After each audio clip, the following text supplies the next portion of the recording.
What is going on, Chicago? It's your boy, BC Brandon Combs, coming to you live on a Sunday night from the Fitz compound. You see me here holding a mic, looking like Fitz did all through high school. But anyway, we're here. Fitz got the basement redone, like he was talking about. We got some stuff going on. We're trying to get the whole setup going. We'll get this thing looking professional in no time soon, but we got a lot of stuff to get to. We got the World Baseball Classic going on right now. Team USA is up 3-1 right now in the top of the third inning. And we've got some Bears talk to get to. We've got some Cubs and White Sox to get to. We got some baseball talk about without even talking about teams, I think. But we got a whole bunch of stuff we're going to get into. Kind of a free-flowing show tonight. Just going to have a lot of fun. So hit us up in the chat. Hit us up in the comments. Anything you guys want to talk about, anything you guys want to hear us ramble on about, we'll definitely do it. But let me bring on my guy. He is Ryan Fitzgibbons. What's going on, Ryan? All right. We are in the new bar, the new setup. We're live together, not remote. We actually exist together. I can even get in your camera if I want to. So, yeah, fun times. I mean, we got a lot to talk about. Flurry of moves for the Bears after the big trade. Some of it I get, some of it I kind of don't get, but no real impact players, lots of off-the-ball players, but some good players too. We can dig into that. I think the World Baseball Classic has been super entertaining. Some people don't think so, and we'll get to that as well, and a bunch of other stuff. Probably make fun of each other and you out there. Comment, like, subscribe. Rip on us. When we got off the air last week, we were talking about what are the Bears going to do with the number one draft pick. And then the number one draft pick happened.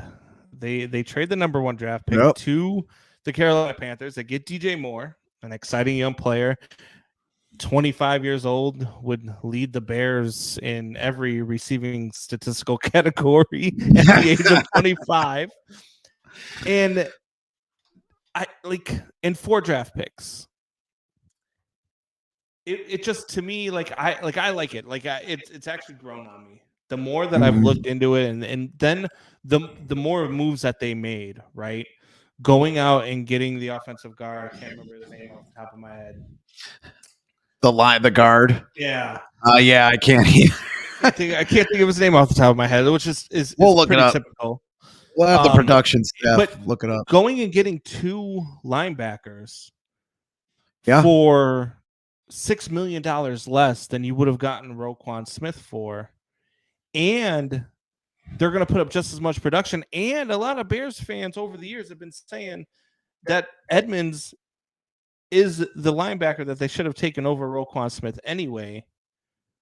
So it kind of, what the Bears are doing, man, I'm buying in. I'm in on polls.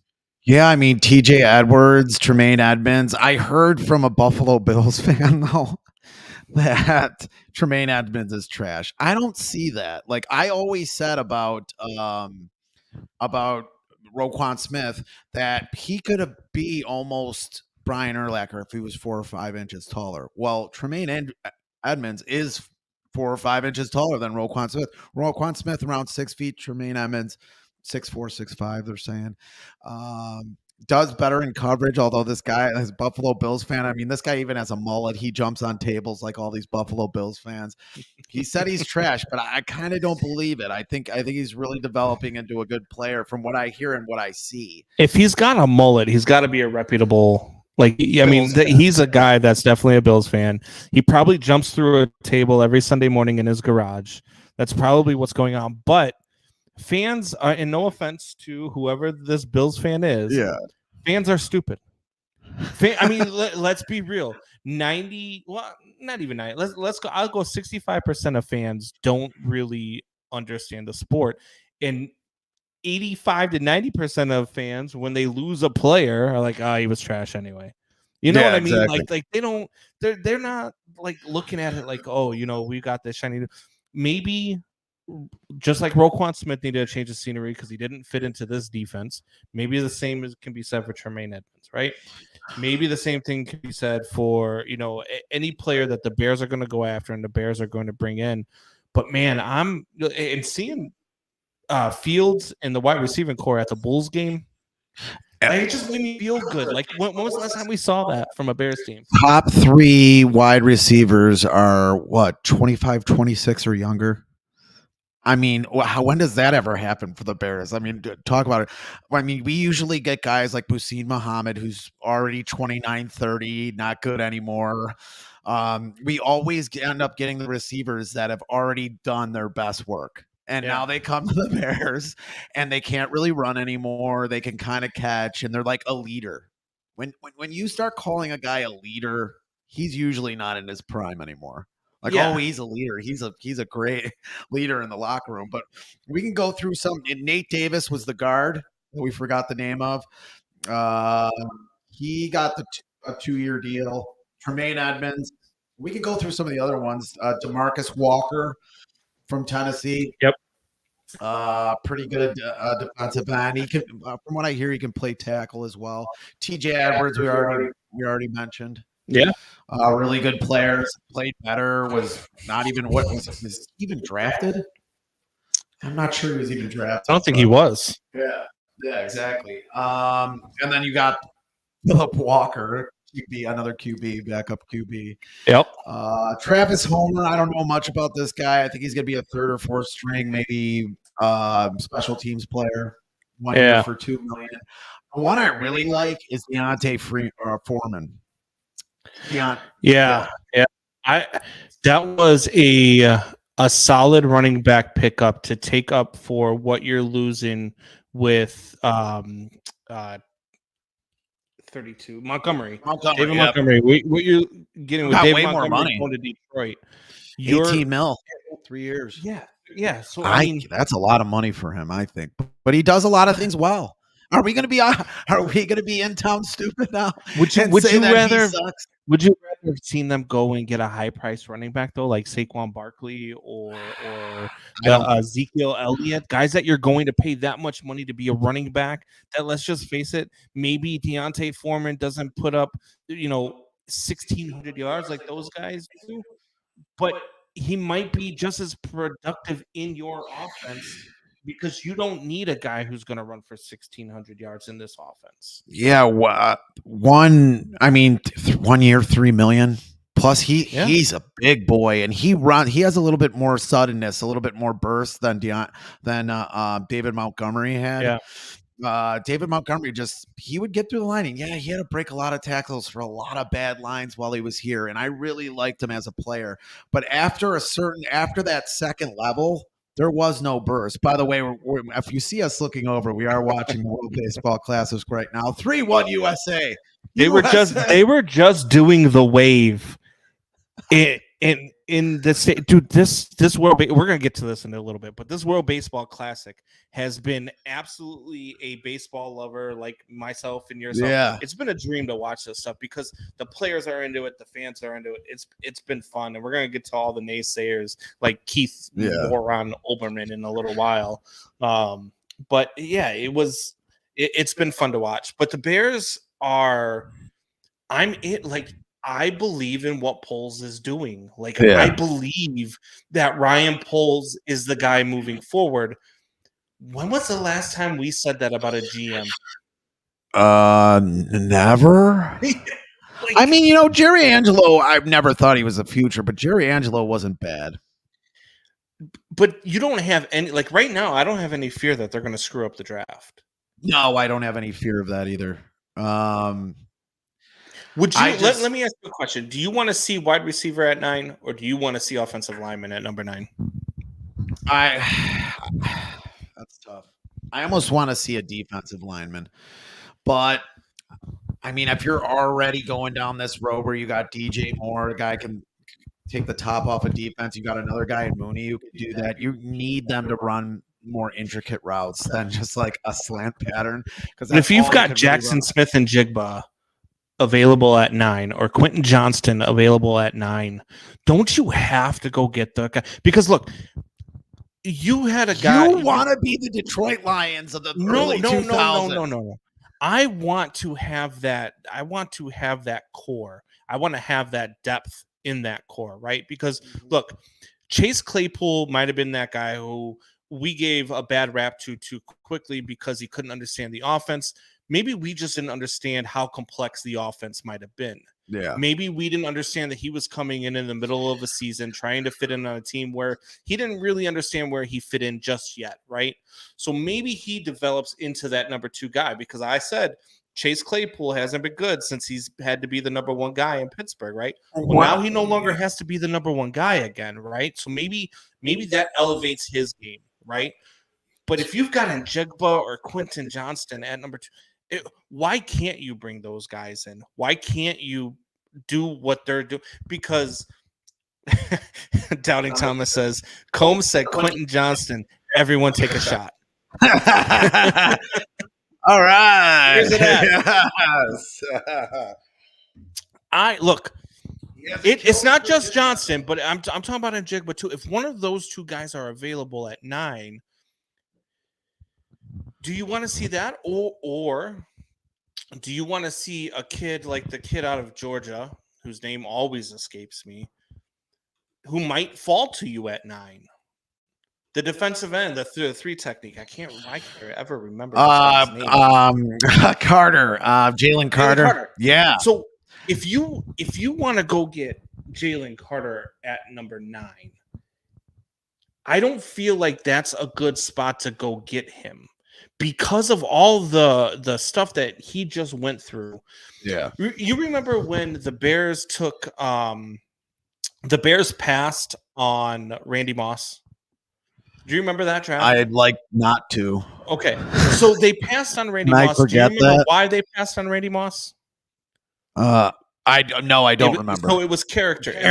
Well, yeah. So they set up. They wanted to draft Randy Moss, but they wanted to know what he was about. Yeah. So they sent Walter Payton on a plane to go meet him for a breakfast.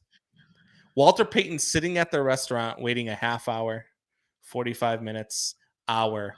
He never shows up. I already don't like him. Bears pass on Randy Moss, right? Character issues. On the field, arguably the greatest wide receiver of all time. You can make that argument. But his stock fell because of his character issues. Now, well, and he had a lot of issues with the Vikings too. He walked off during a playoff game. I did like when Charles Tillman ripped the ball out of his hands his rookie year. Yeah, to steal a touchdown away from him. So, do you want to see the Bears pass on Jalen Carter, or say, hey, look, with what you just went through, you're not going to learn anything if we give you top $10?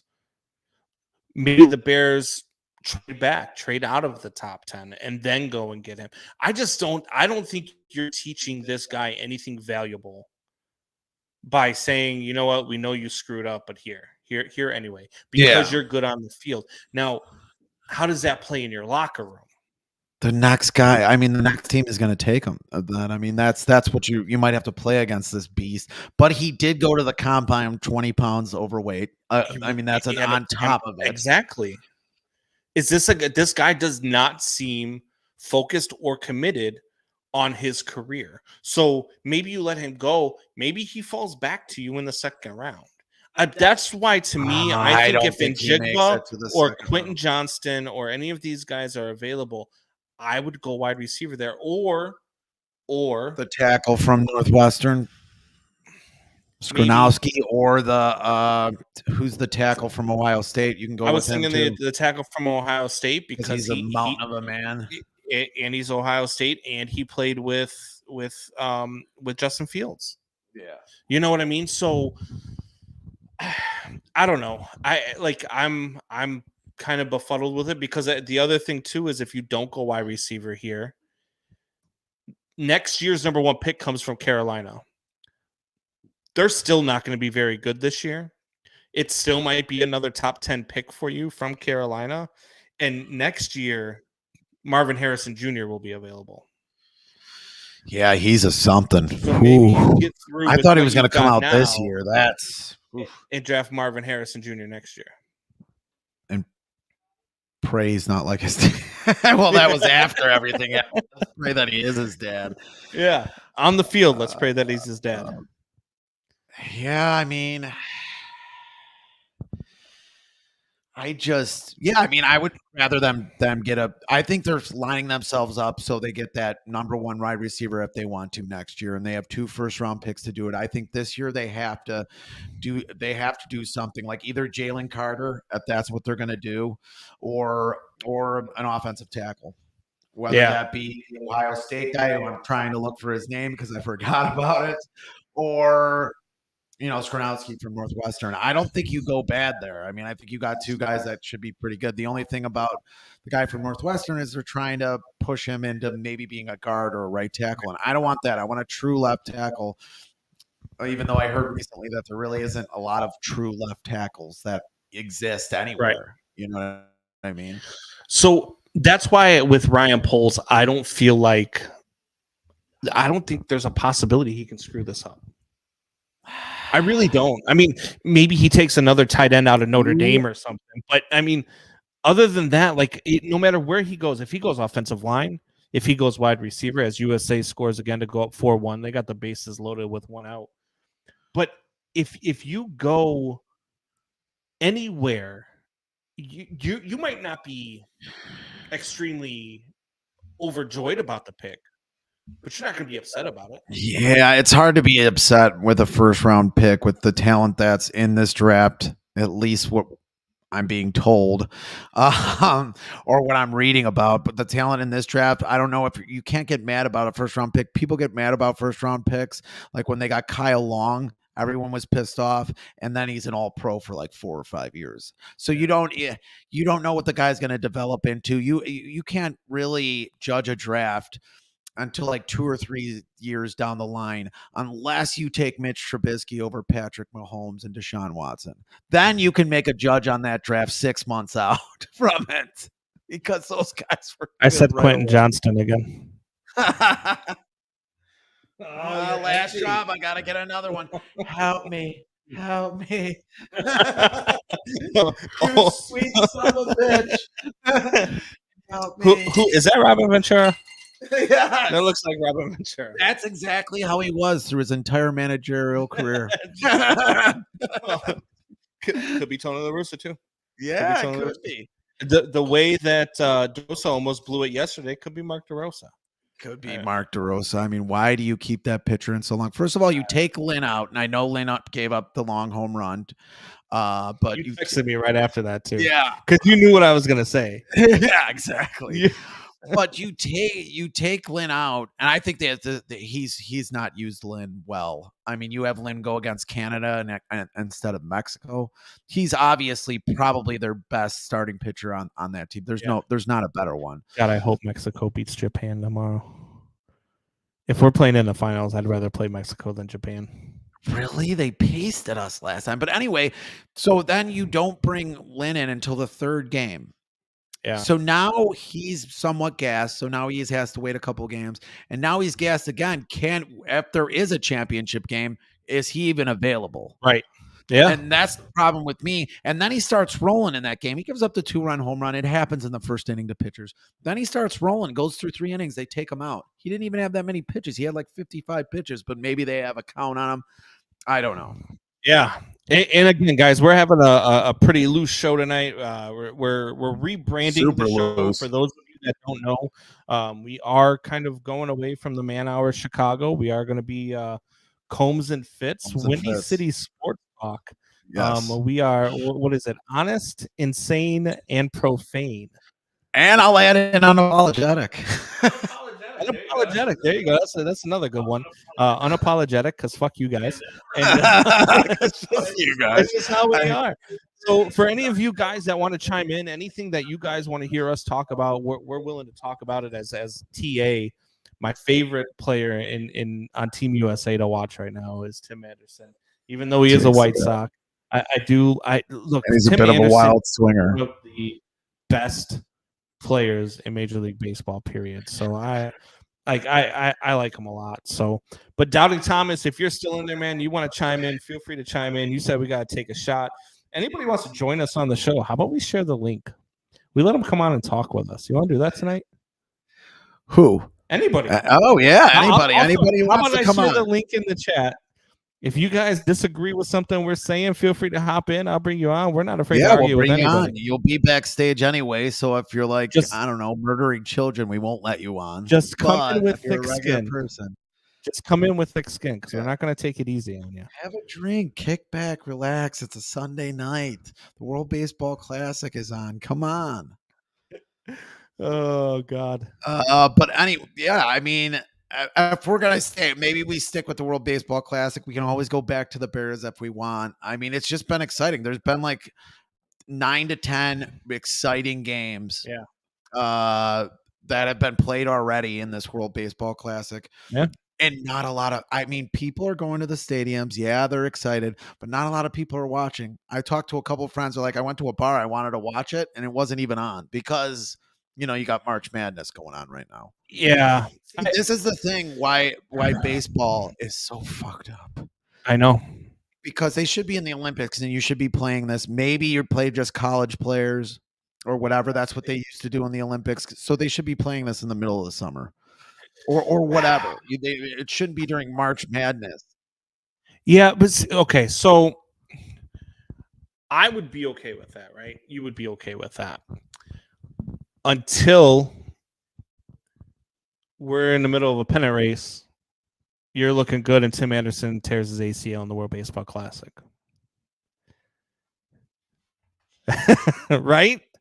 I mean, look, heading into March 30th for opening day, if you're the Houston Astros, you're upset that Jose Altuve broke his thumb in the World Baseball Classic. Yeah. But you can recover from that, right? You're not in the dog days yet. Yeah, you can, but you know, Edwin Diaz can't really recover. That was gruesome. No, but you know what? That's a free look. He didn't even get injured playing. He got injured celebrating. That could happen anywhere. That's what I'm saying. Altuve, these guys have to be able to live their lives. I mean, maybe they can even put something in some of these guys' contracts. You know, I listened to the Mets GM say there's very little we can do to stop them from doing the World Baseball Classic because these are still human beings who want to play these games. Yeah. But the guys who want to play it, even Mike Trout said, I missed it in 2017. And when I watched it at home, I was like, if I get a chance again, I'm going to do it. And it's a lot of fun. I think the players like it. I mean, you got almost every player just busting it down the line, and he could tear an ACL at any time. He could have done that in spring training. These players are professionals. It's not like pitchers can do it where they're trying stuff out. But if you hit a double in spring training, you're gonna slide at second base. These guys are just as excited about this as guys like us are. Yeah. More so, even. I mean, watching Trey Turner's reaction last night, the entire dugout's reaction last night. They were out of that dugout super fast. This was the single loudest game I've ever played in. He said, and that includes the World Series. Yeah. That says something. Like, this means something to the fans. This means something to the players. This means something. Now, I do disagree with some of it, though. I disagree with guys like Randy Arozarena playing for Mexico, who is a Cuban native. I disagree with Marcus Stroman, who pitched for Team USA and the one that the World Baseball Classic, the Team USA won, who is now pitching for Puerto Rico. Now, granted, Puerto Rico, US, the same.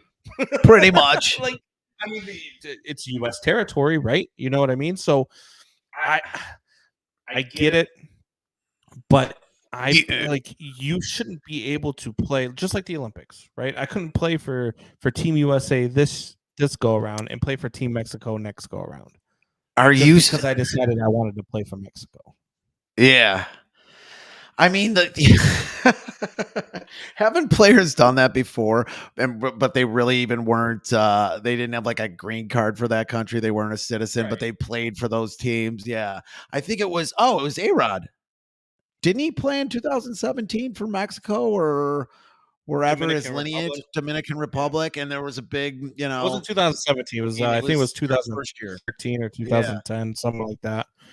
But I don't think that should be allowed, right? Because I feel like at that point, it's just like, hey, who's the best player we can get to come over here? You know what I mean? Yeah. Like it's not a, now you're taking the spot out of a player who may not be a professional ball player, but a guy who could be seen during the World Baseball Classic, Mhm. right? Like that is kind of where I'm okay with people who are like, let's take major league players out of it. Let's play all, you know, uh, non, you've never you can't like AAA and below is the highest you can go, right? Like how cool would it be to watch Pete Crow Armstrong in center field? Yeah, Team USA? or even Colson Montgomery with the Sox. Yeah, Who's going to be a whale of a player, left-handed hitting shortstop for Christ's sake, who just got found his power last season. Was drafted in the lower rounds, great pick by the White Sox. But yeah, and then you also can have Oscar Colas, yeah, who isn't playing this year, but there is some AAA players playing on some of these teams. But yeah, right. I think that would be a lot more fun. And even if the Olympics were going, and you have guys playing like that in the Like, Olympics, and then but you might have somebody undrafted. Who was the kid?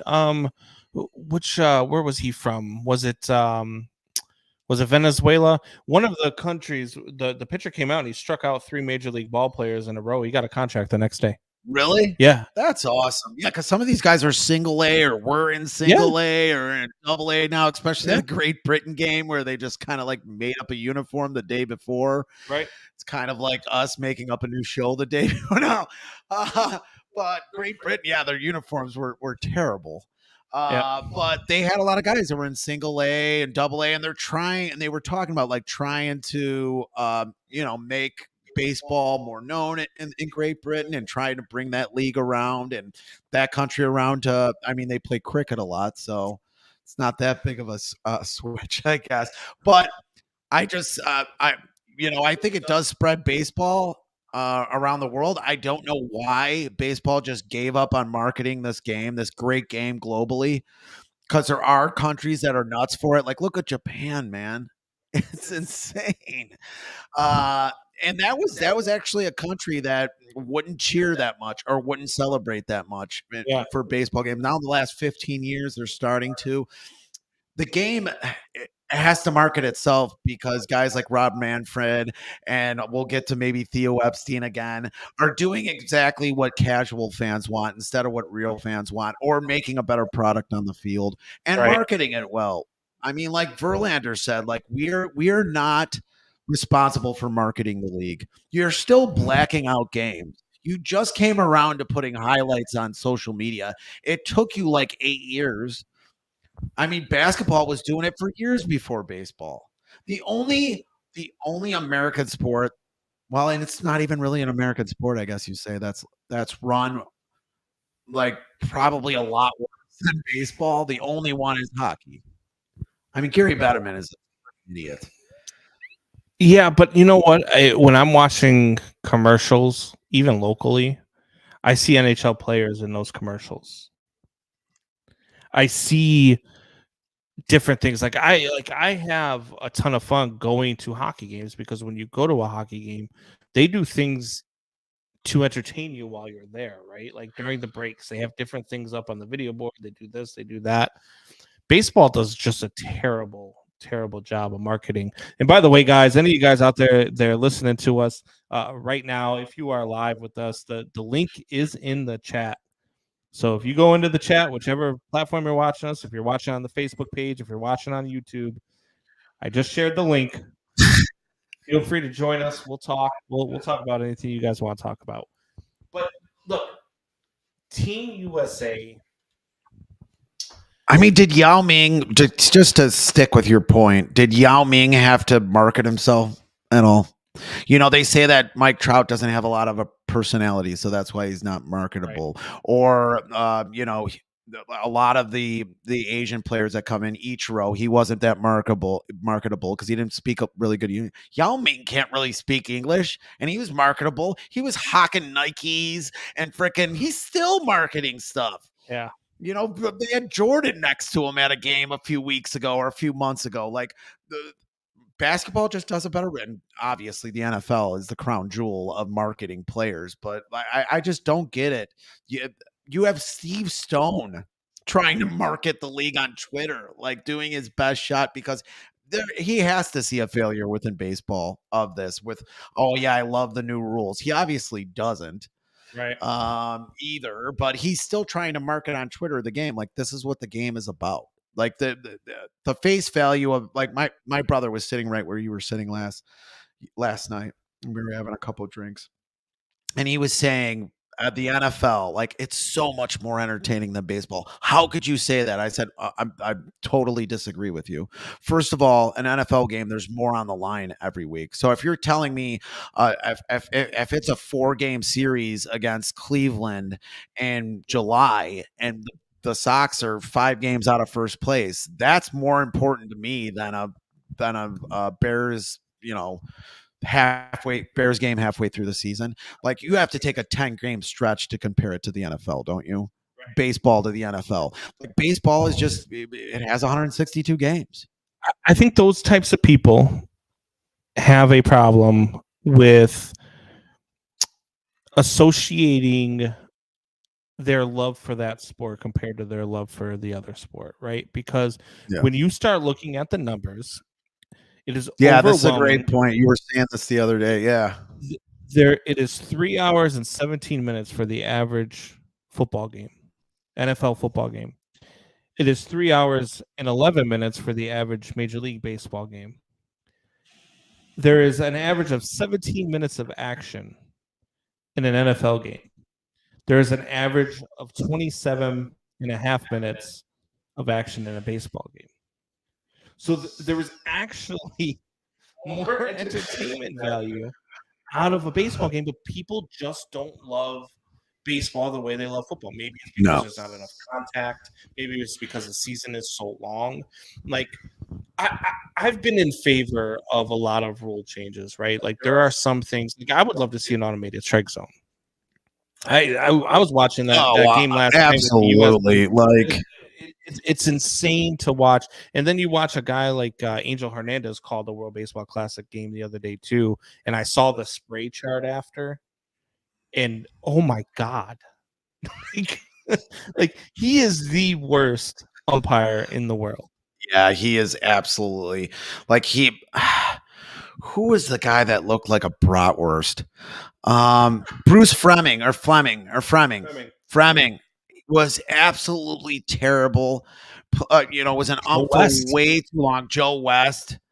Have you heard his music? I did not even know he made music. Yeah, he has an album. Yeah, which is terrible, by the way. I had to hear some of the music. They played it during some broadcast, like Hawk played it. Oh my God. And he was terrible too. He was in it too long. He was, I wouldn't say at the top of the game, but he was a pretty good ump for a little while. But at the end, he's like 67 years old doing games. Why not? And then he would rail against, hey, we can't do an automated strike zone. Like, umps are going to lose jobs, lose money. They still have a lot of decisions to make. Yes. The umps still have a lot of things to do, arguing a call, like, especially the home plate up has so much going on. Wouldn't it be better to have something click to you to say 2 clicks is a strike, 1 click is a ball into your ear? Boom, boom. Yeah, I mean, just like the pitchers and catchers have right now. You can have one of those. Exactly. Make ball, whatever the case is. I don't get it. Look. That is one of the rule changes I like. I mean, there are some of I don't like the pickoff rule. I don't mind the pitch clock so much. I do think they need to extend the time a little bit. I don't like the pickoff rule. I don't like the reliever having to face 3 hitters rule. Like, there's some things where you're just at that point, you're just changing the game. And for what? Like I said, you're saving a half hour. And I want anybody who is listening right now, or if you're listening later in podcast form, anywhere that you might listen to this right now, I want you to hit me up, inbox me. What part of the last half hour of a game do you not like? What part of the last half hour, which is usually the 8th and 9th inning, or maybe even it's just the 9th inning, do you not like? Because that's what you're cutting out, right? Because now when a reliever comes in, you're coming in last night. Right? They came in. A pitcher came in for Venezuela with the bases loaded. Imagine the World Baseball Classic is not paid with a pitch clock. There's no there pickoff isn't. goals. There's none of that. There's room for thought. Imagine if it was though. Yeah. I mean, I don't mind the pitch clock, but 20 seconds isn't enough. 20 seconds isn't enough. Now, how are they going to do this in the playoffs? I don't know. I mean, I was just watching the spring training game the other day, and Michael Kopech might be one of the strongest pitchers, like pitching right now, or at least is in the conversation. And he might retire because of the pitch clock. And he's winded. Yeah. Well, Max Scherzer is a very thoughtful pitcher, and this is a guy. I can go on for Max Scherzer is just an unbelievable pitcher. I don't know if you remember this, but it was a Cubs playoff game. I think he was with the Nationals at the time, and he messed up his hamstring. He had to change his windup. In a day, he changed his windup and only gave up like a run or two against the Cubs. I think they ended up losing the game, but all he gave up was a run or two. He was magnificent. He was like pitched 6 innings. I think he was going against Arrieta or one of the or maybe even Lester when Lester was still pitching really well. I think this was 15, maybe it was 17. But anyway, I mean, you want that guy out of the league? I don't think so. I mean, how many lives has that guy had? He's still pitching well. Yeah. Yeah. Dude, how cool has it been to watch Mike Trout play meaningful baseball? Yeah, it has been pretty cool when stuff is on the line. Like he's been fun to watch. Really he's into it.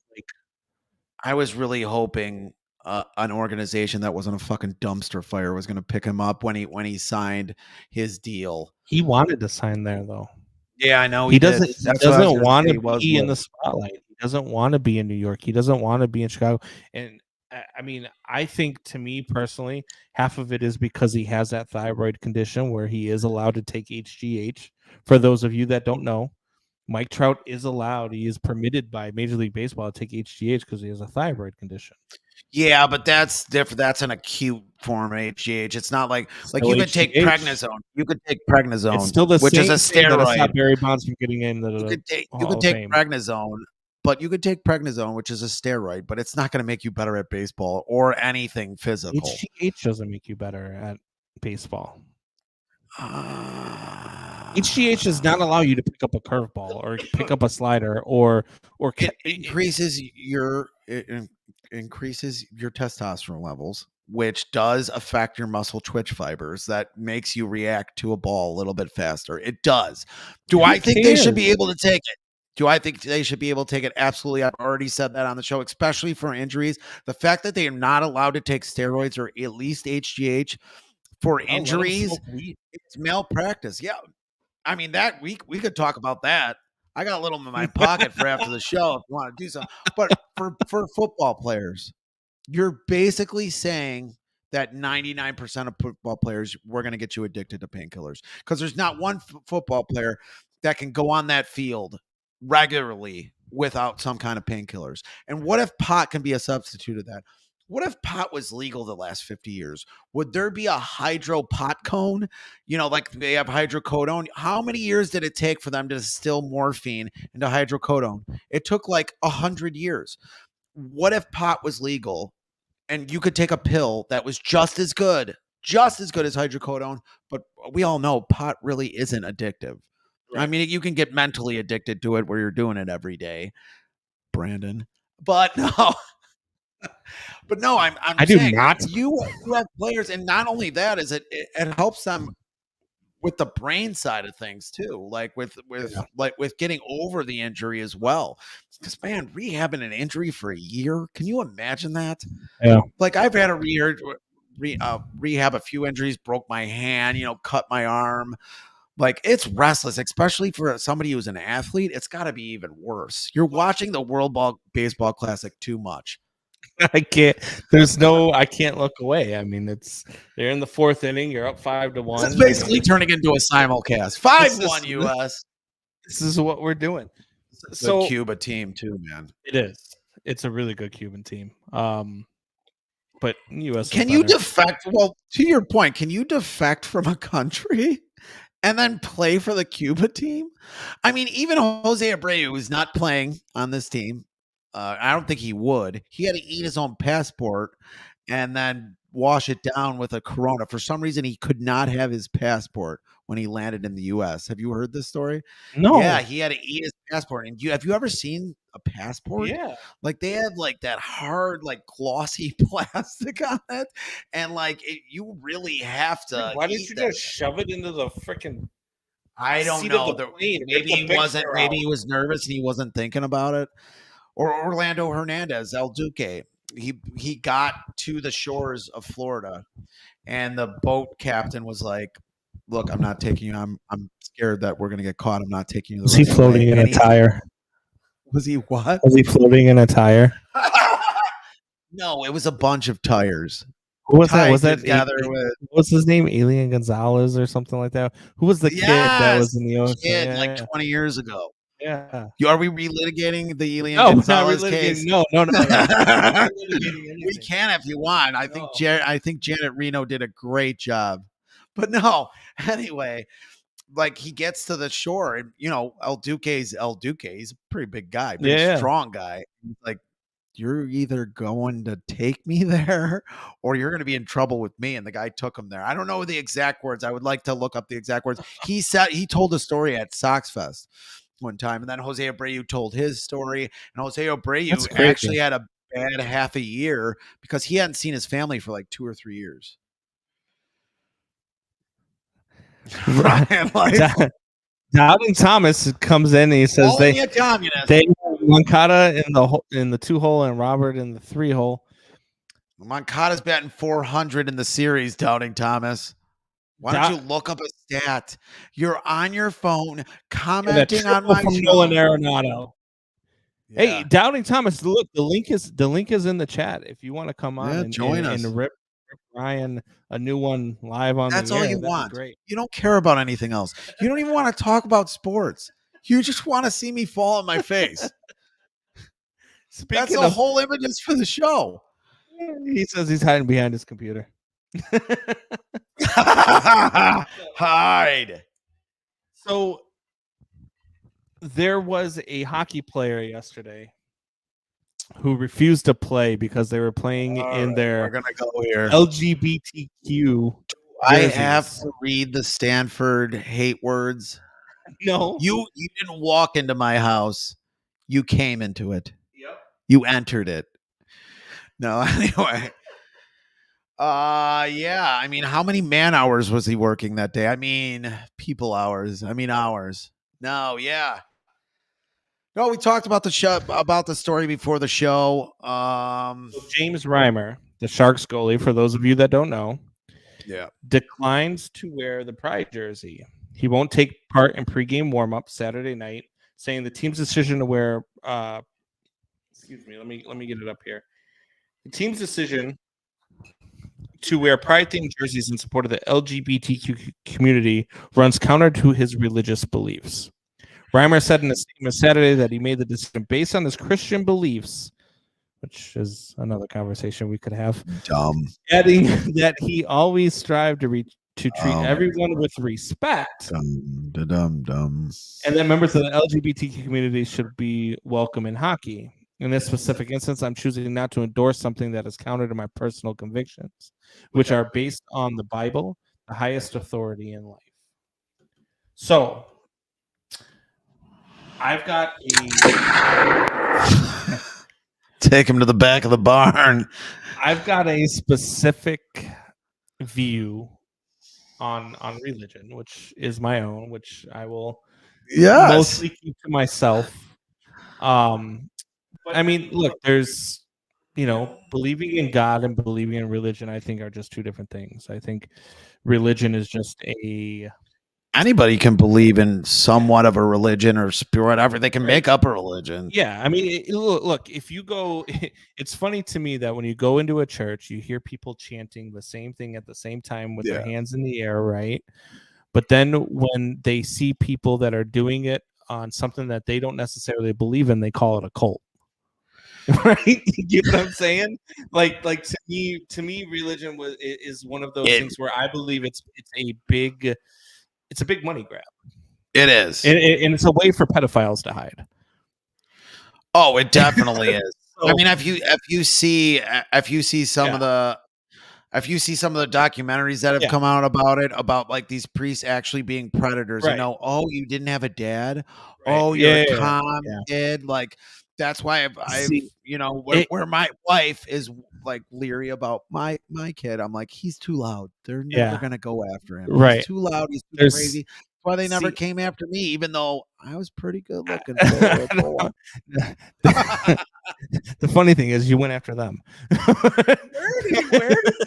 But anyway, what I'm saying is, I you know, and I don't want to get off on that topic because I really don't want to offend anybody. But look, my mom is a devout Catholic, goes to church every Sunday. My mother, you know what I mean? Like trust me, I am okay with it, right? Just like I'm okay with Reimer's not wanting to wear the jersey because he doesn't support something.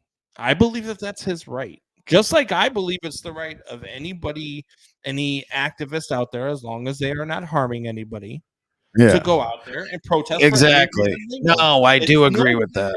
It's no different than Colin Kaepernick taking a knee.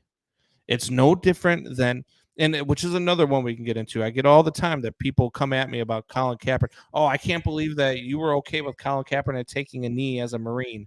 Well, if you know the story and if you know about what happened there, he actually sat the first time. And the reason why he took a knee is because a military veteran said, we kneel for our fallen soldiers. So a decorated military veteran. I want to say he was a Navy SEAL, but I'm not 100% sure. He was a Navy SEAL. And he said, no, we always kneel. We do kneel when we come together as a group. He did that as a sign of respect. Be better. He did that as a sign of respect. And a lot of people don't know that because they don't care. All they see is the kneel. There's no nuanced conversations. I mean, I'll talk a little bit about Twitter later, but there's no nuanced conversations anymore. I mean, why even listen to that? Right. Like, do I like that he's kneeling during the national anthem? I love America. No, I don't like it. But there's a lot of fucking things I don't like. I don't like the view either. You and me would not kneel for the national anthem, right? I don't like Oprah talking about her for JJ, but I don't want her to fucking cancel her for it. But anyway. Well, we would both stand. But my stance on that has always been I fought for his right to protest as much as I fought for my right to stand. And you know what I mean? That you have obviously the upper hand here on this.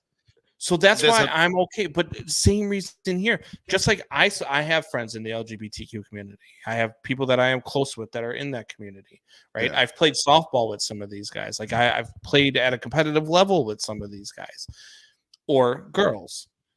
So I would support it. Like I would wear something with LGBTQ colors. I would be in support of something like that. But I'm okay with somebody who doesn't. Yeah. Why is that a big deal? I don't get it. It's just the same as, you know, thinking alternatively is the same as thinking conservatively. I don't see why there has to be such a gap and why people even have to fight about this. Like I think I said it on Fitz gibberish. Like there's more important things to focus on. I know that there's different people and different interests and all that, but there's more important things to focus on. Hey, how about this? Take care of your own fucking shit first. Yeah. How about that? And even this guy, and I forget his name already because he's not memorable to me, but even this guy, like talking about like, yeah, it goes against my Christian beliefs. Have you ever read a Bible? Because if it goes against your Christian beliefs, I bet you we can look on our clothing tags. If you wear any clothing that is two different, two different like polyester and cotton together that has two different blends, like you should be stoned. That is in the Bible. If you grow a garden or you know, there was a lot of farming back in the day, and you have two different crops back to back, then you should be stoned. You know what I'd like to you know what I'd like to ask Mr. Reimer about his Christian beliefs? While you were up and coming as a young athlete, with all of these women surrounding you, did you ever have sex before marriage? Because that's against your Christian beliefs. There you go again. And that's what bothers me so much about religion is that it just contradicts, right? It's just like the government. Over and over again. It's just like the government. Let's get into something that let's push what we believe, but if it doesn't support what we want it to support, let's change it. Yep. Right. Just like what was this, St. Patrick's Day was just on a Friday.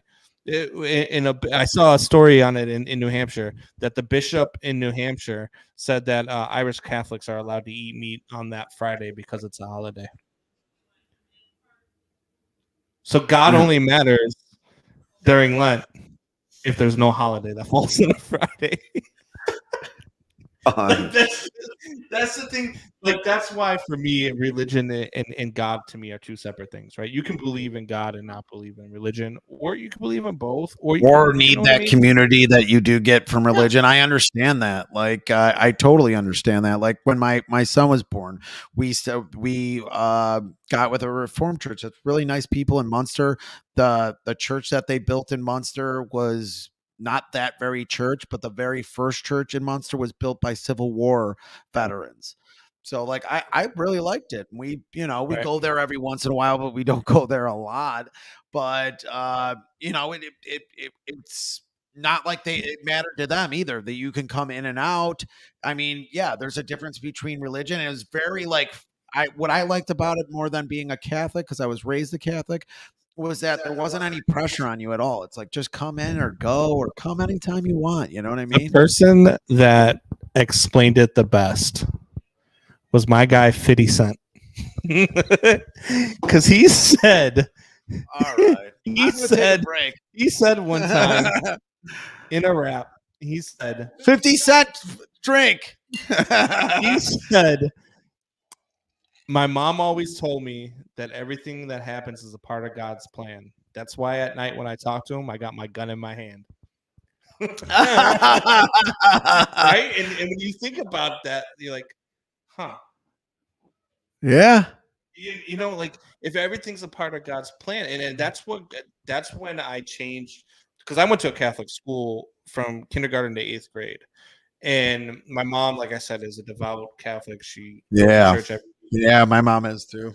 And I just there was a certain point when I was in the Marine Corps, and after 9/11 and all the things that had happened, I just started thinking about it, and I'm like, if all of this is a part of God's plan, I'm not so sure I want to be a part of it. like if you have a plan, Ryan, to go that says that there's gonna be rape, like what 1,500 people still starve to death per week. Kids get cancer. Yes, I know you hate people with cancer, videos, but man. I can't even watch them. I don't like. That's where it got me, right? Like, I don't want to go on too much of a tangent. I don't want to like lose people, but that's just, for me, that's where things. Oh, let's go wherever it goes. No, I agree though. I don't want to get canceled. I mean, my thing is Moncada hits a double. That's Doubting Thomas. Moncada double. I'm pretty sure that was Moncada. As U.S. opened up a 7-1 lead now. It is now 7-1. Look at that mustache. Yeah, that's Moncada. Yeah, 450 to 500. That's a typical Moncada move. I'll get a double once we're down 7-1. I will make a prediction right now. I think the entire Sox team turns on him, because if he's going to be 2019 Moncada, who got MVP votes, by the way, batted .315, had 25 home runs, had 80 knocked in. He's a switch hitting third baseman, which is worth its weight in gold anyway. If he's only mediocre, he's above average player, because in 2021 he was mediocre, but still was a 3 or 4 win player.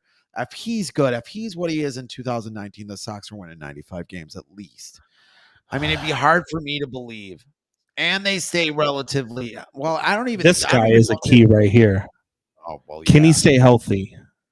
Can Luis Roberts stay healthy? Because to me, that's the biggest thing for the Sox. Well, big players. They've got a lot of guys who have brittle bones. Frank Thomas used to talk about it all the time, that it took him years, that he would have nagging injuries all the time. And even when he got older, like, it just crept up on him too fast, because Frank Thomas lost a lot of time. I mean, the guy could have hit 650 home runs if he stayed healthy, but he didn't get it until later in life, that he had to work out 365 days a year just to get him into position to where he could swing the bat that much and maybe play first base for a while. Well, he played a lot more first base when he was younger, but just to swing the bat, he had to work out 365 days a year. It takes a while for these guys to figure that out. And a guy that's that talented, I mean, I put him against anybody talent wise in the league. I mean, he's ridiculous. I find it hard to believe, but I think they have to figure these that guys with the training staffs and with the way modern medicine is and with the way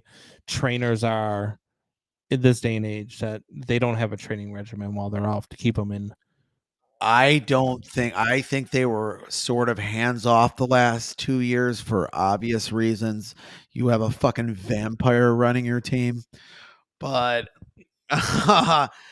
so they were kind of hands off. I know when Pedro Gafal got in, he called every single player to talk about their training plan. Does that work? Who knows? That can maybe cause more injury. I don't know how you can hurt what happened last year. You had 23 out of your 26 starters lose significant time to start the season because they had 26 starters to start the season because of the lockout. And they had 23 out of the 26 starters. The only guy, I forget the third, but Jose Abreu and Dylan Cease were the only two guys who didn't get hurt, didn't go on the DL. Huh.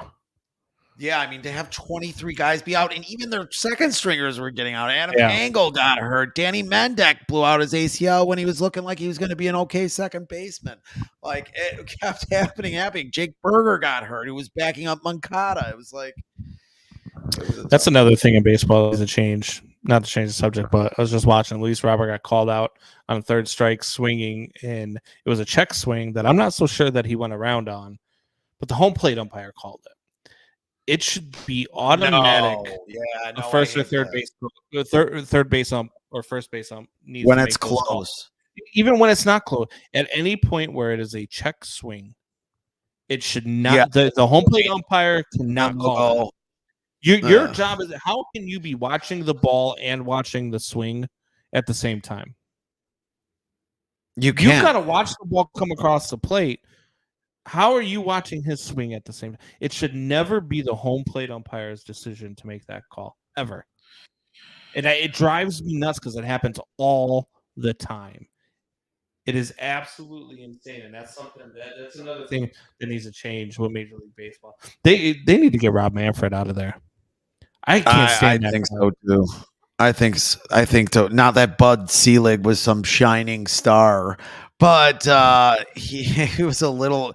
At least he knew how to somewhat market the game, even though he was sending rivers of steroids down to St. Louis and Wrigley Field and all that. But at least he knew how to market the game somewhat. Brought the game back from obscurity. Yeah, no, I agree. We all know baseball knew about steroids. We all know that baseball, was not innocent in it, even though they're the ones that get away with it. But we know that they were involved in it. But that's the thing. Rob Manfred does not care about this game at all. Rob Manfred is a businessman. Rob Manfred is as you're putting some ice in a new drink there. We pour some more proper 12. That's number 3. That's Mag. That's number 3. I'm telling my sister who's probably watching Mag. It's number 3.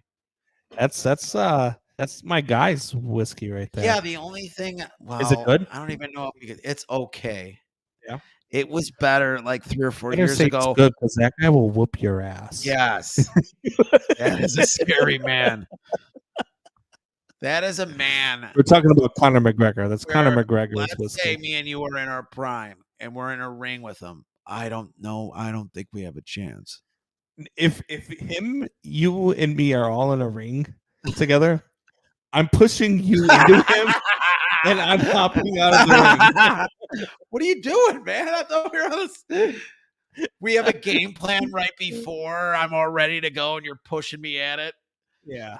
Jeremiah Murray chimes in. He says he called the trophy a hunk of metal. He's an idiot. I mean, he is. He is the worst commissioner in sports history. That is sacrilegious. Like, you want look at the Lombardi Trophy, or the best trophy in sports, the Stanley Cup. Like, it is the best trophy in sports for a reason, because it's sacrosanct. Like, I don't see why.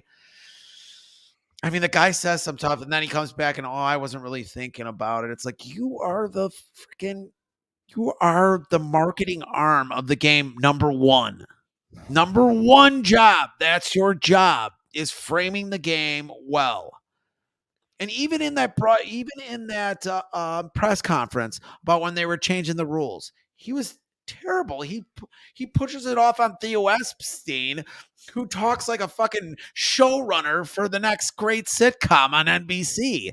I mean, and that's where some of this stuff too, like some of these rules, I have a hard time believing that these are Theo Epstein's calls. I went a little deep there. It's all right. It's all right. Get weird. There you go. I don't know if we can get more weird than what we've gotten already. I mean, we've talked religion. We've talked about how you've hit on some priests in the past. We never talked about that. No water left in there. But no, it's so I just have a hard time believing that Theo Epstein has his hands in some of these rule changes. He's a smart guy, man. He's a business guy. He is a sharp guy. I think he made some mistakes in Boston and with the Cubs and basically stole the formula from Billy Beane. But I think he's still a smart guy. He's a good baseball guy. He knows talent. He knows what he's doing.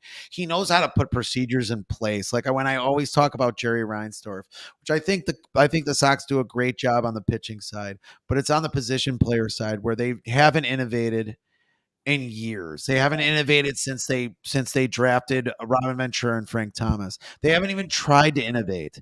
And this is intellectual property, like that they're trying to win a side on. And the Houston Astros are kicking your ass on that. It's Meg still watching, but this should be your last one. Jeremiah says, meanwhile, my child could walk through any city without fanfare because no one knows who the fuck he is. Yeah, exactly. Yao Ming. Everybody knows who Yao Ming is. Yeah. Everybody does. Hell, even to this point, I mean, Mike Trout is probably he's got to be, I don't know what, top 5 all-time greatest players. Oh, he's by the numbers anyway. But he's probably by the numbers. He's number 1 right now. He's the Michael Jordan of baseball, right? Yeah, right now he's number 1. How many city blocks could Michael Jordan walk down without anybody knowing? Oh God, he couldn't even when they did the documentary on that team, even though it was like glad handing to Michael Jordan, when they did the documentary on him, some of the players were like, I felt sorry for him. He couldn't even leave the hotel. Like there was just no way he could do anything. And that was back then. And that is a detriment to what baseball has done or not done with marketing this game. I mean, it's absolutely it's embarrassing, and I put it out there to any Major League Baseball executive watching. I would make a great commissioner. I would put the right pieces in place. I would have I would have a team behind me, including my guy Ryan Fitzgibbons. We would have like 5 of these stands with proper 12. Keep going. I want to hear your entire. We would have all sorts of things. We would have automated strike zones. We would have all this pitching nonsense would go away. I mean, I'd probably keep the pitch clock, but I would make it a 30 and 35 second, 20 and 25, or 15 and 20, whatever it is. Is this the Star Spangled Banner? This is your resume. This is your video resume right now to be the commissioner of baseball. Yeah. You're going to bring baseball back to America. Comes. Doubting Thomas wants to hear Fitz gibberish. All right. And Jeremiah says Jared Payton said he would get mad because they'd go to the mall and Walter would spend the whole time signing autographs. Oh, I'm sure, man. Back in the day, he wasn't far off MJ, if you remember. Or it's hard to remember back then. Yeah. But he was pretty close to MJ at that point. Yeah. I mean, they would do like commercial spots together and stuff like that because they were pretty close to each other. I mean, when I'm talking about popularity at the time. All right, let's do Fitz gibberish, and then I got a question for you after. All right. It's your time to shine, man. It's Fitz gibberish. Here we go. So it's another installment of Fitz gibberish. I can get it up. Diatribe. That's your sex life too. We're 2 words in. Can you keep it together over there? You've had 1.5 Miller Lights. Go get another Miller Light. You can't leave it open like that, man. I'm gonna take it every time. That was a softball right there. All right, you go to the park. A diatribe, a conspiracy, and an island in the middle of unapologetic and sometimes inaccurate sports talk. So I went back to Twitter after an over 10-year hiatus without any expectations going in other than what I already heard. I entered this venture with an open heart and an open mind. I had seen some ugly book face fights that ended some friendships or temporarily lost them.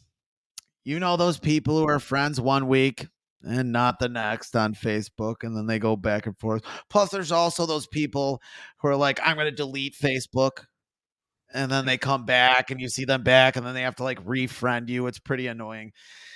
These people make decisions to the rhythm of an epileptic seizure, but all of this could not have prepared me for Twitter. Those same people also vote for members of Congress. Yeah, I know. That's the problem. They can't even make a decision on whether being in social media or not. But Facebook was a firefly to the Twitter sun. I don't follow. I didn't follow many at first, trying to scale the algorithm to my liking. But like Goldilocks entering a bear's den during mating season, my mind could not be prepared for what was about to enter it. 4 days in, and I had seen a man trying to drown his wife in public, an old video of a reporter getting decapitated by ISIS, and the comments, all the comments. You got something over there, or are you just looking at me? Somebody was trying to drown their wife in public. Who did you follow? Nobody. Like really, like I follow like 40 or 50 people that I like that are influential. Here's one of them, Eric Weinstein, who you probably don't know, a prominent theoretical physicist who related I follow. To Harvey. What? Related to Harvey Weinstein? No, he's not. He asked, giving an example of the comments, he asked about the possibility of easy and safe space travel. If there was that, and there was a breakthrough in theoretical physics, how would that change humanity? Like, how would we handle it if we could just go to some far off galaxy in a second? A fair question. It was an astute question from a deeply free-thinking person. I kind of don't like this guy that much. He's kind of a D-bag, but he's really smart. The comments, though, told him that if he could travel into his mom's old dead vagina, he could travel anywhere. Another asked him how many chromosomes he lacked when he was born. Mike Buck, who does the Man Hour show, the National Man Hour show, friends of ours, like his show, great show. If you guys want to listen to it, Man Hour on YouTube. Mostly just does NFL posts, just NFL news, or does something. Sometimes he's tweeted me a few times. He got catch us Monday through Friday. By the way, we're going to be on live 2 p.m. Monday through Friday. There you go, Monday through Friday. Shameless plug. Thank you. In the middle of Fitz gibberish. Yes.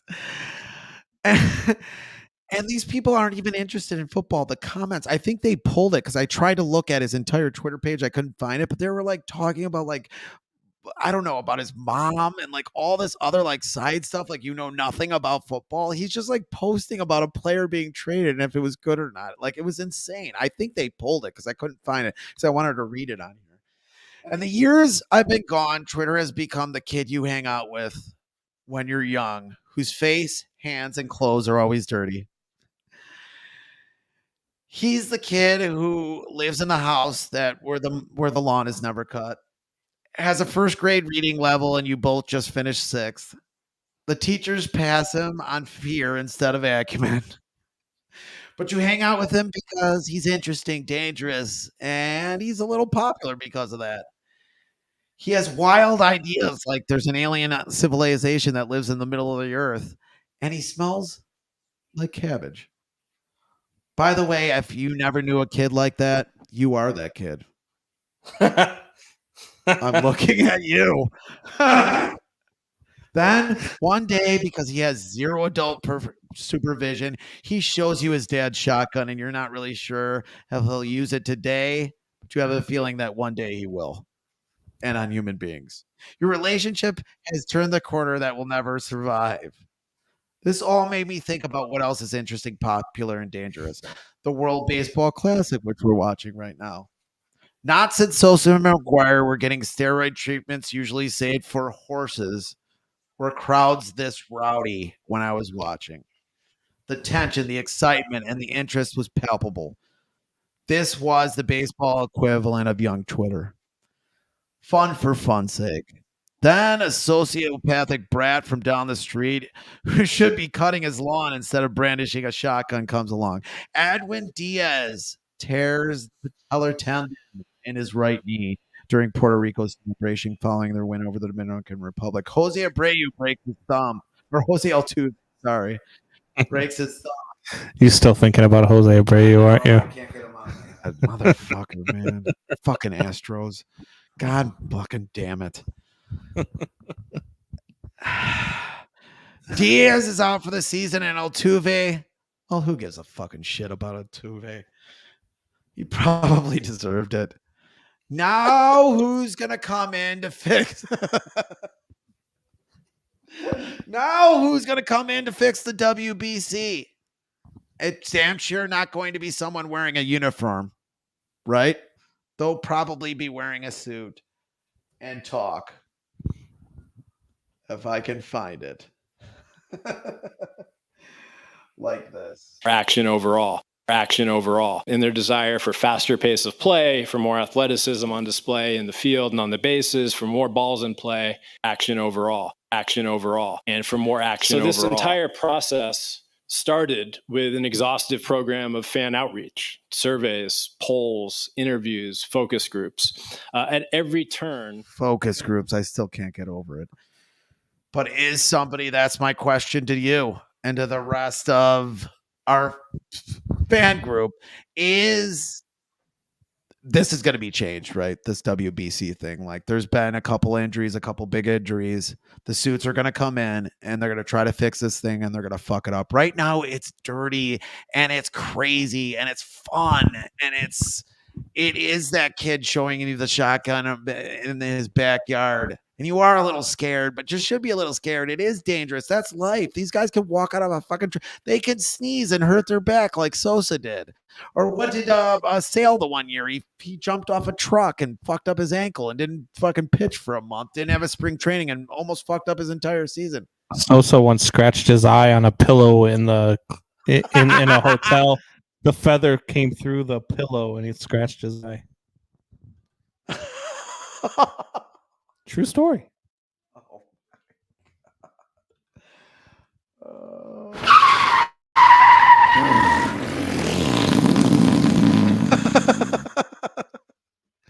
Jeremiah said Mike North blocked me on Twitter because I said the Sox shouldn't be congratulated for going 500.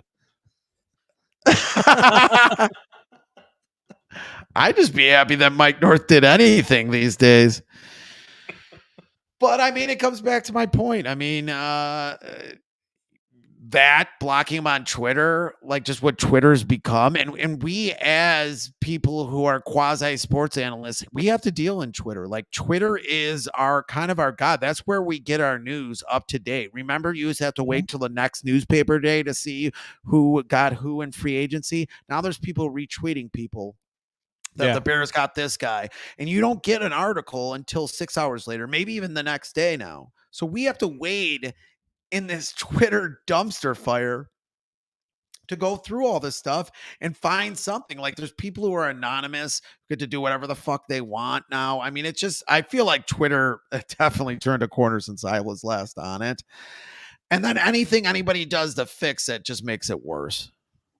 Yeah, I mean, look, social media as a whole is kind of like that, right? Like TikTok, Facebook, Twitter. You know what's funny? I once got banned on Facebook for 30 days for telling my son I was going to kick his ass, jokingly, because he posted pictures for me for my birthday, and he was like, these photos in bad positions of our FaceTime conversations. You know what I mean? So he would snap them at random times. So he posted. So you look like you were in a Guatemalan prison. So I said, "Thank you for the happy birthday, kiddo." I said, "But I'm gonna kick your ass." I got banned for 30 days. 2 days ago, Man Hour got tagged in a post, and when I click on it, it's a naked woman asking us to call her. But that's okay. That's an okay post. Yeah, exactly. Or the guy trying to drown his wife. Joking with my kid. That's not okay, right? So that's what I'm saying. Like social media is just it is a keyboard word. That's why I laugh like earlier. Can't we have nice things though? Hiding behind his computer. Like, I mean, that's what Twitter, Facebook, and that's what it is. And that's why when we wonder why 14-year-olds who commit suicide has escalated since social media. That is why. Can't we have nice things, though? Can't we be nuanced, like I was saying about the conversation with the hockey player? Can't we be a little bit more nuanced? Can't we have nice things? Like Twitter was pretty cool when it first came out. It was cool for a long time. The WBC is cool right now. I would say 20% of us can have cool things. 20% of us. The rest of us, we want to be heard. So whether we have an opinion, whether something offends us, whether something this and that, they just want to be heard. And it gets to a point where you're just like, shut the fuck up. Yeah. Let the rest of us enjoy what we're doing. Like I love the reason why I love Facebook so much is because when I lived in Vermont and New Hampshire, all my family's from here. Yeah, so you get to keep up with them. I've sold that to a lot of people who aren't on it. Like I don't get on it a lot. I do more now for the show and everything, and I don't do well at it. But people are too stupid to spell nuance, let alone have it. You know, Doubting Thomas, Jeremiah is kicking your ass a little bit here on the comments. Yes.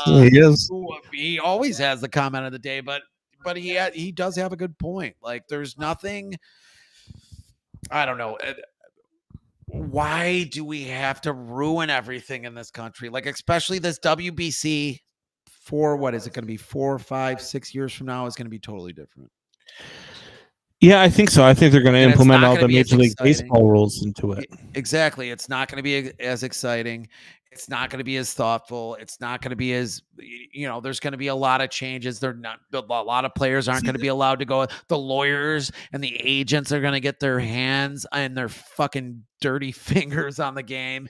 And it could be just as exciting though, right? Because like the players, like to me, and I had this conversation yesterday with a buddy of mine who commented on one of my posts, and he said, I wish people would get excited about the College World Series the same way they get stoked out about the March Madness tournament. And I said, college baseball, I get excited for it, but I'm a baseball geek, so I get excited for the College World Series. I get excited for the women's. I'd watch it. Series. I love watching the women's College World Series. Some of the best ball. I'm sure. Passionate. Yeah, but it would be the same thing if you had college players. Here's the difference. And guys in AAA, AA, single A, it would be there. If they said something like I said when I referenced the Olympics, if they said something like if it was the Olympics, they'd be playing in the summer, so they'd have to play AAA people or college players. That'd be fine. They'd be forced into doing it. But if you manufacture it, it's bullshit. And then there's some major league players playing on like in Cuba or Venezuela or the Dominican team. And can you pause the major league season for 8 days to have the World Baseball Classic? 9 days. What did it start? It started on the 13th. It's ending on the 21st. You can't pause the season for 9 days. No, I mean, it's already too long as it is. You can't, but my point is you either, if you're forced to do it, like in the Olympics and it's the summer, that's fine with me. But if you're telling players that they can't play, or trying to change the World Baseball Classic so they don't get hurt, which never works, which hasn't worked in football, it's actually made it worse. Then right now, yeah, you have the suits coming in, like the Theo Epsteins of the world, who want to put balls and they want to put your balls in play, and he wants a lot of action I'll without a put gift basket at the end. keep fucking with my game. I'll put balls somewhere. Yeah. I'm telling you right now, like this game is the greatest 25 game in the world. There's people who've lived on this earth who are dead right now, but if 25, 30 years ago, they heard that they were using focus groups to change baseball, I mean, what would my grandfather think? I mean, what would anybody's grandfather think, or anybody's, old uncle, or whatever you want to say, would think about what they changed, where you can't even pick up a guy. You can't even throw a pickoff throw, where second base, you can't go through the bag. Are you kidding me? How about the Ozzie Guillens and the Ozzie Smiths and all those guys who had to deal with that all those years, who had all those injuries? I mean, it's ridiculous. And you can't pull over a catcher now. How many catchers had separated shoulders, who lost seasons, who lost part of their careers for it? But Jeremiah says Dylan Cease isn't playing for USA because his agent told him not to. well, I don't know if I should bring this up because it's hearsay, but I do know this. I do know that the Sox try to sign Giolito. Like, they try to extend players and say, okay, you're not that good yet, so you're not going to get the big contract yet, but we'll give you money now, and then we'll have you for a couple more years. And then after that, if you want to go away and get your big contract, you can. But we want to have you for a couple more years at the end of your rookie contract. So we want to sign you. They do it. They did it to Moncada. They did it to Luis Robert. They did it to Jimenez. They went to Giolito to do it. Giolito said no, and then had a shitty season. But anyway, Arenado just got hit in the hand, and I'll tell you right now, if Arenado is hurt and injured, I'm fucking okay with it because fuck the Cardinals. He plays for the Cardinals. He looks fine. His first run to first base, when this started, he collapsed after he ran to first base because he was trying to run so hard. Coming out of the game. Oh my God. But I digress. I mean, that's crazy. But anyway, they tried to get Giolito on the contract. Giolito said no. So then they try to get Dylan Cease on the contract. And Dylan Cease is probably going to do it. He's talking about it. He just wants to be rich already, which isn't a bad thing. This is after the season, the 2021 season, where he had like a 3.6 ERA, kind of was iffy in the playoffs. Didn't have the year like he had this year. Giolito takes him to the side. No, you have to get an agent. You shouldn't do this. Don't let them fucking put you in this contract, which maybe is a good thing or a bad thing. Whether Dylan Cease gets hurt this year, it might be a bad thing. But Giolito did that. That's why I think the Sox want Giolito out. My point being, Giolito might be a D-bag, and he's not a good player. His curveball doesn't have the spin on it used to have. His changeup is changing off a 91-mile-an-hour fastball. That's just not going to work in the major leagues. Yeah, the Sox have a lot of question marks. They do. Jeremiah says there's the answer: shorten the season. I would actually be okay with shortening the season. I would be okay with that. I'd be totally okay with that. I would be okay with starting the playoffs in September. There was a reason why the baseball season was 154 games for years. And then they made it to 162 because the owners back then and always are, and they're showing the Altuve play now, but are always too damn greedy. Yeah, I know. And they, like, if you started the playoffs September 1st, you still have great weather in cold weather cities. Yeah. You know what I mean? Like, as opposed to Chicago in late October, early November for a World Series, which we don't see very often. But when we do, I don't want to worry about snow or sub-freezing temperatures. Like, I don't want to worry about that. No, stuff. I want and to stay in warm weather. And I know a lot of people have given me shit for this, saying, "Oh, baseball, they should be able to play in anything. Football plays in anything." The sport changes when it's super windy and super cold. What about It a just neutral does. site World Series, like the Super Bowl? Oh yeah, that I would totally be in for that. The only thing it does is it you're not able to see the game if you're a fan of the game. But they do that in the Super Bowl. You could The go. I difference mean, you between could the Super Bowl, go. again, it's one game. It's 7 games or at least 4 games Yeah. in baseball. But you could go. You could go to a game if it's like, say, you're telling me if the White Sox got in the World Series, say it was Sox versus Cubs, right? Yeah. You don't think you and I, if they were playing in, let's say they were playing at Petco in San Diego, you and I wouldn't find a way to get tickets and to grab a plane and go over to Petco and watch a game or Let's two? say I live in Milwaukee and I'm addicted to Oxycontin. That sounds like you live in Milwaukee. And the Milwaukee Brewers, even though they really don't, they have a GM who, is a paid by numbers GM. Doubting Thomas says, "Shut up, Bullfrog." I think he's referring to Jeremiah Murray. Oh, Jeremiah was a bullfrog from the song. oh, We used to say that, yeah. Okay. To Jeremiah too. So Jeremiah, you have to come up with a witty comeback. But anyway, I don't even know what I was talking about anymore. We're talking about the neutral site World Series. Yeah, neutral site World Series. Let's say, and I can't get there because I'm spending so much money on Oxycontin. I can't make it to that game. And why?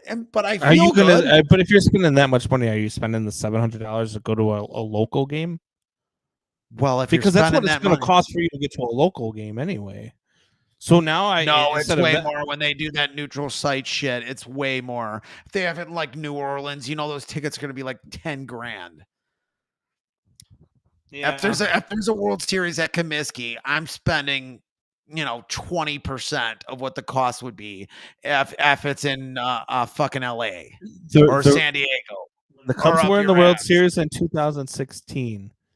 The cheapest ticket was $6,000. The cheapest ticket was $6,000. Is that like standing room only? It was. Are you like sitting next to Pat Hughes? For $6,000. I better be sitting next to Pat Hughes while he gives me a reach around for $6,000. Look, and I would love to watch. Like I love watching my teams, but I can never justify paying that much money for a ticket. It was $700. I think it was like $750 for a ticket to the Sox game. This is 2005, 11 years beforehand. Well, it was a Sox, and You're nobody really wanted to go anyway. You just can't help Didn't they have yourself. to give away tickets to that Look World at that Series? game. to fill the Look at stadium? Look at the second game of that World Series. Watch it again. They had to That's give a away great game. tickets. They're down 4-2 in the 7th inning. He's the only guy to hit a grand slam past the 7th inning to take a lead in a World Series game. Paul Konerko on the first pitch from Chad Qualls. And nobody remembers. It was the Houston Astros, who I hate anyway.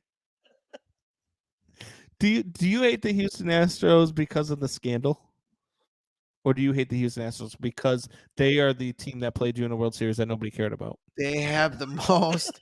No, because we fucking beat the hell out of them and a bunch of other. Actually, it was a really close series. I shouldn't say that. They were a really good team. And I actually like the players on their team. But it's like every player on the Houston Astros is a dick. Like Jose Abreu? And doesn't. You were just waiting for that, weren't you?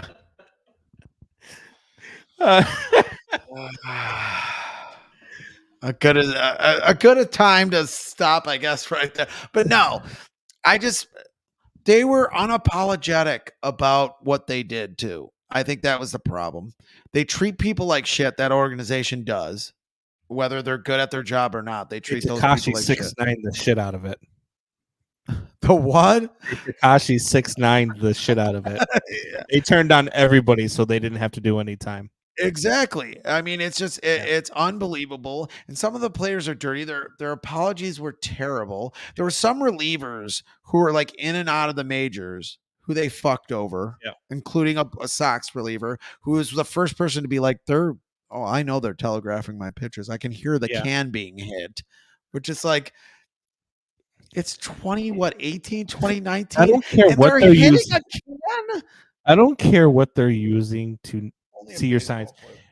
Why are your signs so easy to intercept? Wow. You know what I mean? They Like, weren't. They weren't actually. You have guys who are 40 something years old. You have Beltran, you have Alex Cora down there who've been doing it forever. They weren't that easy, but you're doing it on video. So you're seeing, oh, did they switch the sign? Oh, now I know this sign is this. It wasn't a perfect science. It's if not like you they know got that's everyone happening, right. just switch it up. No, you do switch it up and then they read that too. Oh, now everything's opposite now. 2 is a fastball. Now I know that. Oh, they switched it up again. Now I know that. That's why there's nuance to that like anything else. They knew that a 22-year-old player couldn't do it. Yeah. But like someone like Ozzie Guillen could fucking do it. Alex Cora could do it. Could Tony La Russa pick it up? No, God, no. Tony La Russa could drink her blood. I'll tell you that. All right, guys. So that's going to be it for us. We will catch you guys again next Sunday. We're going to keep this as a night thing, I think. I like the nighttime thing. We're going to keep it as a night thing. We're going to catch some games. We got Major League Baseball regular season starting in 2 weeks. We do. We should do some live reaction games. That's not going to work out for either of us, I don't think. That's not going to be a good look. No, let's do it. I'm in for it. A couple simulcasts. You know, there'll probably be a couple microphones I might have to rebuy. There might be a few Combs Black Eyes. I don't know. Black Eyes. We're going to end it there. No, we're not. I'm against cancer. Check out Combs and Fitz, Windy City Sports Talk. We are insane, honest, profane, and in Fitzy's words, unapologetic.